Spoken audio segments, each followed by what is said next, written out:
I'm Bruce Apar, and you're watching Frank Talks with Bruce the Blog.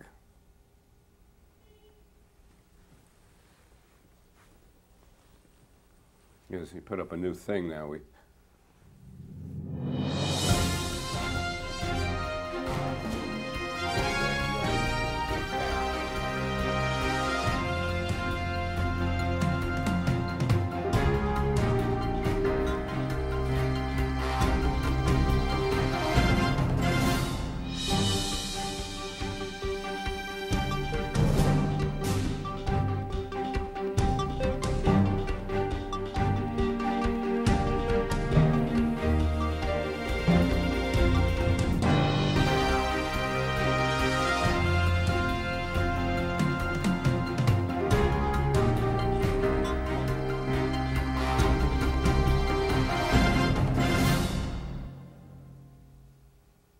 Frank Talks with Bruce the Blog is brought to you by Chase Media Group, publisher of The Penny Saver and provider of multimedia marketing solutions for an omni-channel marketplace. And we thank our CEO, Carla Chase, and our Chief Strategic Officer, Frank J. Rich, for putting us up here, not only on the channel you're watching, but also on our YouTube channel, which is Townlink TV. So if you go to YouTube and you search for Townlink TV, or NCN Local, or even Bruce the Blog, you'll see all our previous shows come up and you can just sample them. We've had a lot of guests over the last couple of years that we've been doing the show, and our guest right now is David Rocco. David, welcome. Hey Bruce, nice to be here. Thank you. David, it's hard to describe what David does in just a couple of words because he does so many things, and he does them all in the name of volunteerism and helping out the communities that he serves, I would say. You're not an elected official, but you live in Yorktown. You happen to live in Yorktown in northern Westchester. That's right. But your interests and your contributions really span many communities, really, in the Hudson Valley, and that's really the operative phrase here is as we have labeled you on the screen, Hudson Valley Historic Preservation. And I guess that really, David, is the best way to describe all of the good work that you do, that your interest, or your many interests, what they have in common is the preservation of, I would call it, the quality of life, right, in the Hudson Valley. Well, I mean, I got involved with this concept about 12 years ago by mistake. I retired from my job from New York City Housing Authority, right, for an on-the-job related injury, and I happened to be up in Dutchess County at the point, and I came across this brochure rack of things to do in Dutchess County, and one of the items on that list was walkway over the Hudson, a rail trail over the Hudson River. And I knew all the rail trails in the area, so this is going back to November 2001. So I called up that phone number, and it was anywhere near what it is today. It was just barely getting off the ground. And that's how I got involved, and one thing led to another. The beauty of that concept was the forgotten railroad history, the rail trail conversions, which I love because I fell in love with the idea of being in Yorktown, the North County Trailway. Right. And of course, my favorite aspect of the Hudson Valley, the Hudson River. The Hudson River itself, yeah. So right. It's just the beauty of all three of those things put together, and being in Yorktown Heights and going back and forth to Poughkeepsie and Highland, which is on the west side in Ulster County. Yes. I came across other places. So to come through places like Beacon, to watch Beacon make a turnaround that it has in the last 12 years, yes, you know, it's nice to see it grow and prosper and make these changes. And get involved in these other projects as well, be exposed to people of all different levels, volunteers, paid staff, not-for-profits. I mean, I didn't know anything about not-for-profits, boards, fundraising, grant writing, any of these things. But I was just a blue-collar worker, very happy doing what I was doing. Right. And you mentioned that your journey, you might say, got started in November of 2001. Right. Correct. And so I think it's somewhat fitting just to take a moment and the fact that we just commemorated the 12th anniversary of 9/11, obviously just a couple of months before that. I'm just curious, where were you on 9/11? Well, I was recovering from total knee replacement surgery. I felt horrible that obviously what happened. Didn't know the people that I knew that were, in my quote, murdered in this event. my headquarters for the New York City Housing Authority was on Church Street, so all the carpenters and all the skilled trades were called down there. I was unfortunately unable to do that since I was no longer working for them as well. But once November rolled around, I was able to walk. I signed up with the Salvation Army. I went down to help with them. And I told them, look, I can't stand, obviously, but what can you put me on? So they put me on one of those gators. So I drove those gators around the Ground Zero site. I did the overnight work, which was the shift from 11 to 7, because everybody wanted the day shifts. I didn't care, and got to meet a lot of nice people, and the cops, the firemen, the construction workers, and just brought them hot coffee, tea, gloves, whatever they needed. So I felt like America called. We needed to step up. And again, met a lot of nice people from around the country, and these people just came in. I know, that was something to see, and I mean the horror, the just unspeakable horror of that whole situation, the way people responded. You know, what was sort of the beginning of this, you know, spiritual recovery that you know, we can get as bad and as unprecedented as this is, we can get through this somehow. And by the way, you know, even murdered is not strong enough a word, and they were massacred. You know, is really what happened. And so what is it, do you think, that, as far as you can tell, because sometimes it's very difficult for us to be introspective in this way, but what is it you think that motivates you to do all this? Because you're, right now you do this full time, right? This is what you're constantly... Well, I've kind of slowed down a little bit because I did a lot over the last 12 years with the walkway over the Hudson project, with the Mount Beacon Fire Tower project. It was very time consuming. I thank my wife Ruby for allowing me to get out there and put up with a lot of this. It's always somebody back home that pays the price. Yeah, that's right. And it's, you know, it's time now to maybe slow down, come close to the home. The dog park just got approved last week in Yorktown Heights. So that's going to take a little time. Got a granddaughter now, so. Oh, great, good for you. Thank you. So spend a little time with her as well, because, you know, it's, as a parent, as you know, when you're growing up, you work and you don't really get to enjoy your children because you're so busy. Even though I was like a single father, I had the kids like twice, 3 times a week, and it was a hectic schedule, but at least I knew it was part of their lives. So, but now you were the disciplinarian, you were the provider, now you're the spoiler. So, and that's the fun part of being a grandparent. And what seems to me really distinguishes your volunteerism, you know, I like to think I do my share, but I think with most people, as with me, you go from one project to another, you know, a fundraiser, let's say, or whatever. It could be a community project, and there's a beginning to it and an end, and you may work in it for 2 or 3 months. But in your case, what really strikes me is that you really are in it on these individual projects for the long haul. So what I'm referring to right now, and you just brought this up, you're a Yorktown resident, right?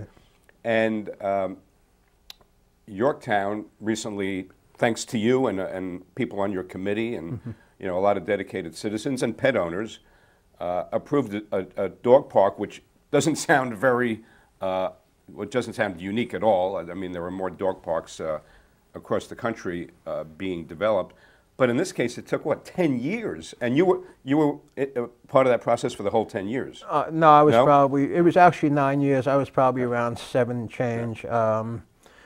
But, you know, it was difficult to find a location. You had too many changeovers in administrations. That's the problem with this elected process. Like, well, and then the problem, as in other towns, with having a mayor or a supervisor with a 2-year term doesn't help. Yeah.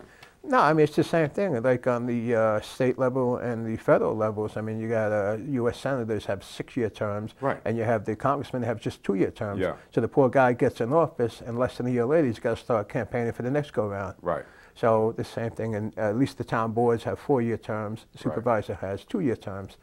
So it was like, what, you know, we have 4 town supervisors in the last, like, 5 years, 6 years. So every time somebody loses and the new guy comes in, they got to get their feet wet. The dog park's not the most important aspect of what's on their, you know, front burner, that's in the back burner. And rightfully so. We're still taxpayers at Yorktown. It just was frustrating. There was a lot of people in our organization that kind of disappeared because they just said it's never going to happen. They put a lot of time and effort into this. A lot of skilled people, professional people, and they got their own lives to lead too. Right. So I'm happy for them as well. Laura Worth was our president or chair for a number of years. She really worked her butt off to get this done, and it wasn't easy, being a professional woman and a mother, and to trying to handle this. So Right. it's I get involved in some of these projects, as you said. Maybe what I could do is, I had the time, obviously, I was able to have the ability to whether drive down to Washington or Albany or Rochester, whatever it was, to meet people, talk to people, push the agendas.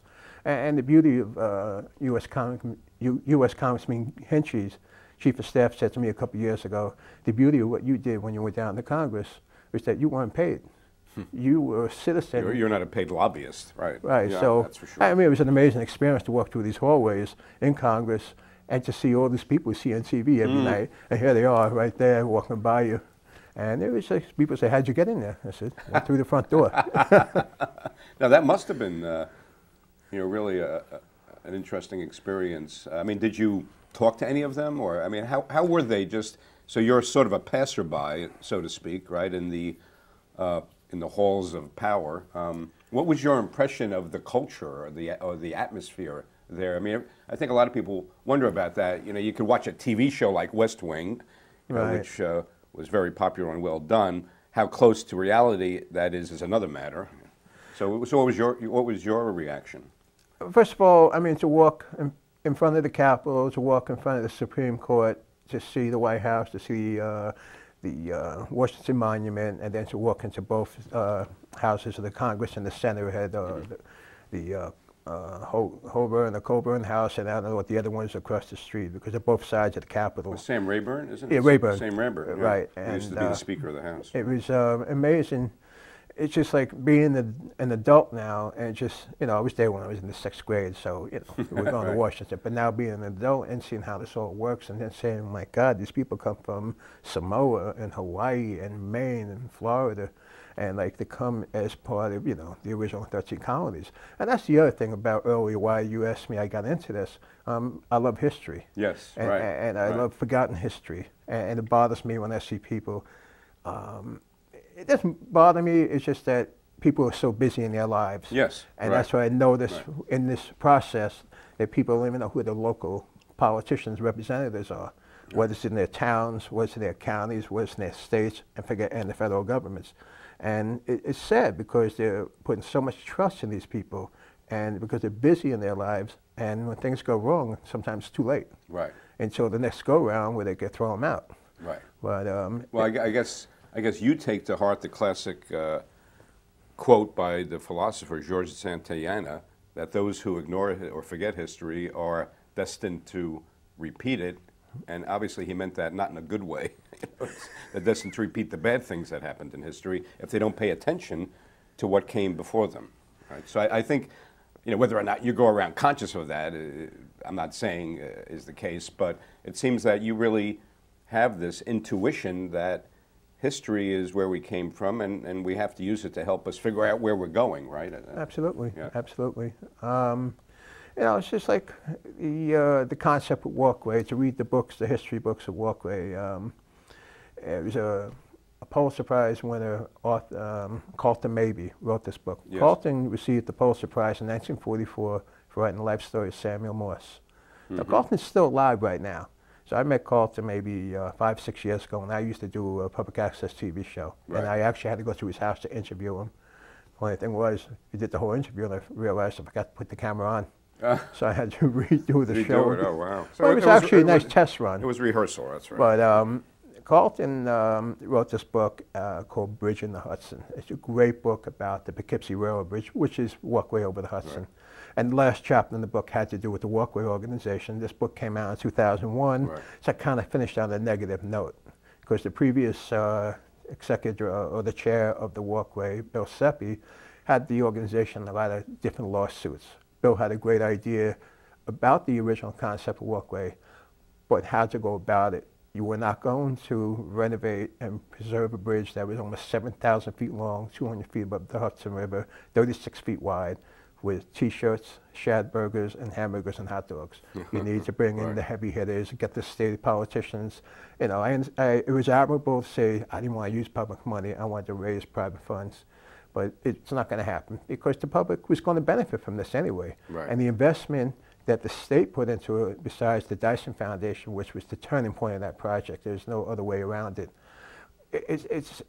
You can't calculate it because of all the businesses that are popping up left and right, the people that travel up to Poughkeepsie on the east side, Highland, Town of Lloyd on the west side. Right. It's just people would never go up to these places. Now they're going up there. Maybe they would have went up to FDR's, you know, presidential library, but now more people are going up there than ever before. Yes, yeah. You know, Walkway is going to celebrate its 4th anniversary next month. Right. And we're going to have well over 2 million people crossing the Walkway.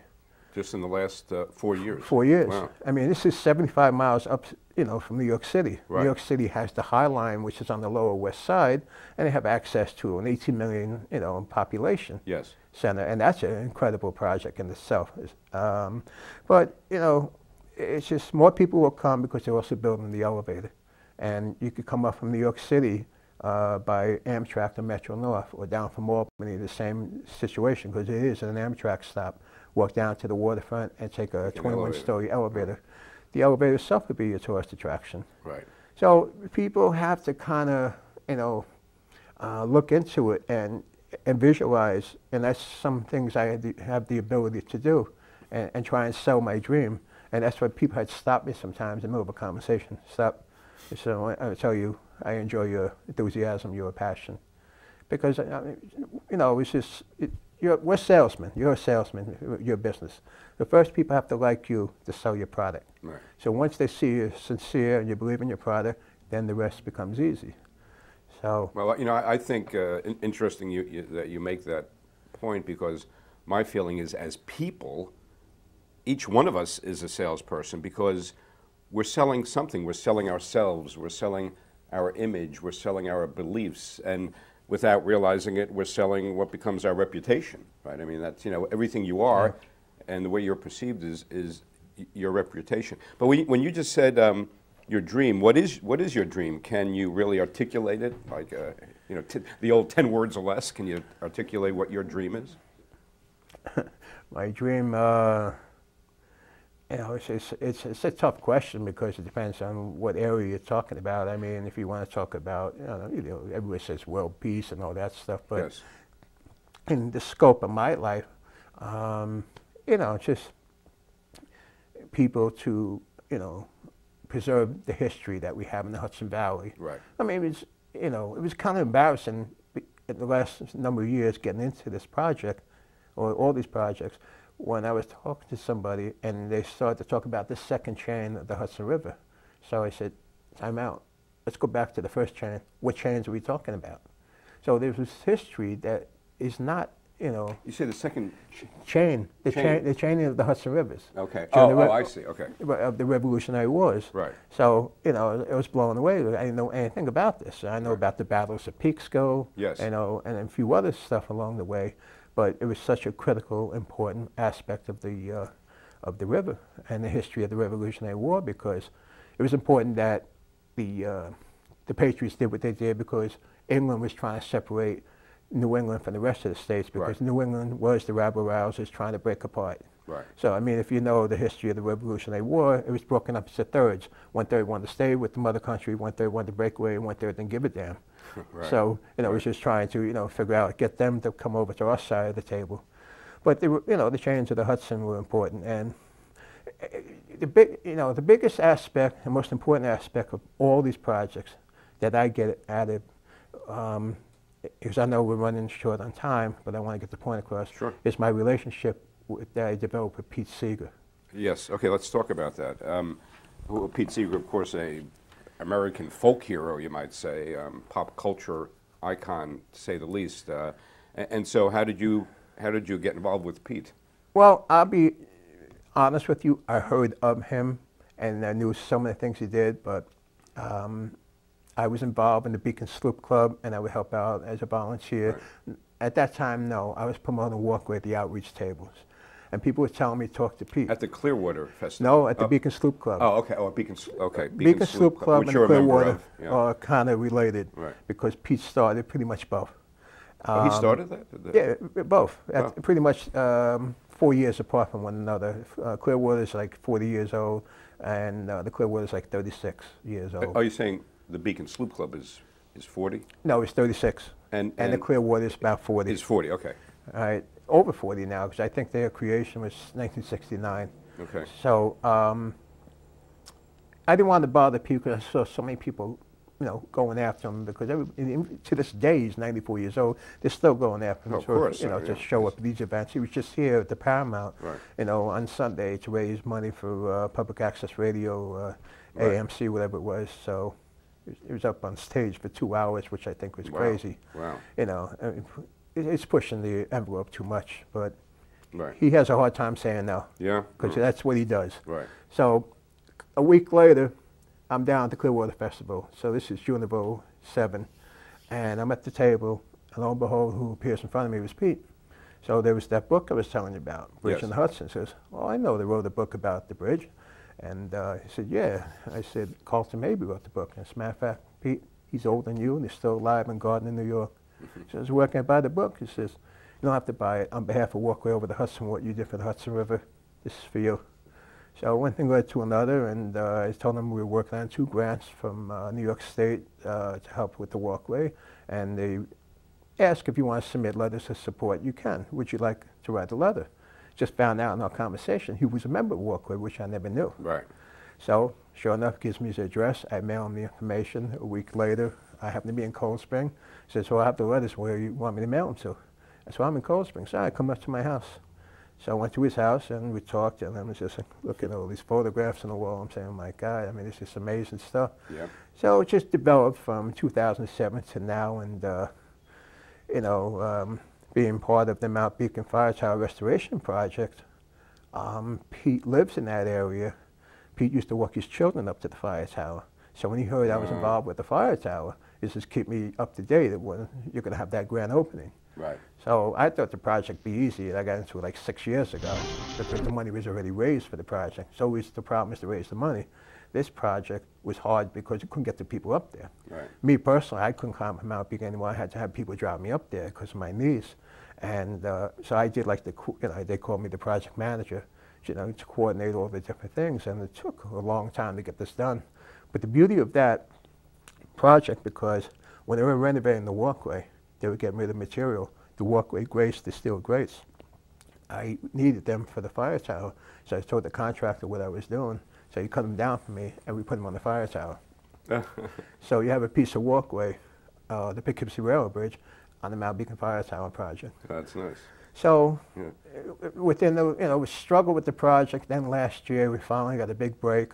The State National Guard was going to come in and help us, but they couldn't do some of this cross bracing work, which is the steel cross bracing. So I finally was able to reach a professional guy out of Saranac Lake, New York. Sure, yeah. He came down, and he helped us with the volunteers. He said, I'll only do it up to a certain point, but your volunteers have to work with me. Great, no problem. So over the course of 4 days, they changed the rest of the cross bracing on the tower. Then we put a new roof on. Then, boom, the National Guard came in a month later. They primed, they painted, they raised the handrails, and then they came back over, after the winter was over, came back to finish up the job. So you had this great combination of people, Right. of all different, the volunteers. You had paid staff, you had the State National Guard, because it was a great practice for them as well. Then you have this great grand opening back in June. Pete, as he promised, was there. Right. But I also got his close friend David Amram, famous musician. Yeah, sure. And I've seen him, David Amram, at a couple of years ago at Bean Runner in Peekskill. He was performing. Of course, he lives right around. He lives in Cortland. He lives in Putnam Valley. Oh, Putnam Valley. Okay. Yes. You know, he was the first conductor for Lincoln Center. David Amram. I know his. Listen, his history is unbelievable when you read it. I mean, the things that he's done. I mean, and again, you were saying to me even before the show went on that that one of the things you are passionate about are people or causes that are overlooked. David Amram is not a household name, but in terms of his contributions, I mean, he's way up there. I mean, he's really at the top in terms of musical influence, right? I mean, The thing I wanted to mention just quickly about Pete Seeger too is on my iTunes I have him singing. It's a sing-along of "We Shall Overcome," which really, I mean, you know, that phrase applies to a lot, even of what you're talking about in terms of overcoming, whether it was 9/11, whether it was the Beacon Tower fire, or you know, getting just accomplishing what you set out to do requires you to overcome obstacles, right? Mm-hmm. I mean, that's a great, "We Shall Overcome" is what I would call a secular spiritual, you know, it's a, but the other thing I wanted to touch on, David, because, you know, we only have, you know, a few minutes, we have enough time to talk about a couple of things. The town of Beacon, which you mentioned, and I believe it was a year ago, my wife Elise and I had read, you know, this is a testament to the media, I had read something in you know, a newspaper about Beacon. I think the way they positioned it was sort of the Soho of, you know, the Hudson Valley or something like that, or becoming like the Soho, you know, in terms of being a very artsy, maybe even dare say bohemian type area. Mm-hmm. And now, and so we went up there, and there's that restaurant right on the there's a waterfall there, right? Beacon Falls is right at one end of town, and they built, and I've been up there to look at it since then for business reasons, a hotel and a spa and that beautiful. I think they call it the Roundhouse. The Roundhouse, right, which is a historic structure that's been you know, basically gentrified. Of course, the whole art gallery scene in Beacon, the Dia Beacon Art Gallery, and now, you know, a very long-standing popular music venue, the Town Crier, right, moved from Pauling, I believe it was, to Beacon. I mean, it's amazing that they survived and were so successful for so many years that far up the line. Yeah. And now they're down in Beacon. I mean, and what's perfect about it is they're in the middle of town, as opposed to on either end, you have sort of the town is sort of bookended. Exactly. And the need is, I didn't realize it's working that. its way in. Right. That's great that it'll pull people into the center of gravity, so to speak. Right? I mean, getting back, I was working on the fire tower in regards to setting up material for this National Guard back in June. Right. And that June is a great month because the Beacon Sloop Club has their big Strawberry Festival the week before Father's Day, which is the Clearwater Festival. So as I came down to get down to the Clearwater, to the Beacon Sloop Club Strawberry Festival, it was a beautiful, beautiful Sunday afternoon, and the town was buzzed with people from one end, the east end of town, all the way down to the west end as I worked my way down to the Hudson River, and I'm saying, it's almost here. Right. If they ever finish up that Beacon Theater, that would be the key as well. Yes, right. No, you're right. I should have mentioned the Beacon Theater. I mean, so the culture in Beacon is so rich. And you know, we went up there, and I said, "Well, I can't believe I've been living here for all the 20 years, and felt, you know, foolish that I'd never discovered Beacon before then." So, and everybody, you should definitely check out Beacon. I agree. It's like if you go back to Yorktown, the proposal to do the Yorktown Town Center. What is it? The Yorktown. They're called Depot Square. That Supervisor Michael Grace is spearheading, and it's a great project to really reinvigorate Yorktown, which it's happening under his administration and leadership, and it's going to continue to happen. But yeah, it's the same type of thing. But we do have to go, David. It's been great. I mean, it seems like we've been here only a few minutes because you have so many interesting things to talk about. And one of the ways I described you was a peripatetic champion of Hudson Valley preservation. Now, I know it's a mouthful, but you know something, I would say your heart is full of doing things, and for that, as they say, you know, we thank you for all you do. We really do. So thanks so much, and we could easily have you back on and talk more about a lot of other things. So, sure. Yeah, it'd be my pleasure. Okay, and good luck when you're finally able to walk your dog in the dog park without a leash, right? So thank you for watching Frank Talks with Bruce the Blog. Be sure to watch us next time and every time. And remember, when Bruce the Blog listens, people talk.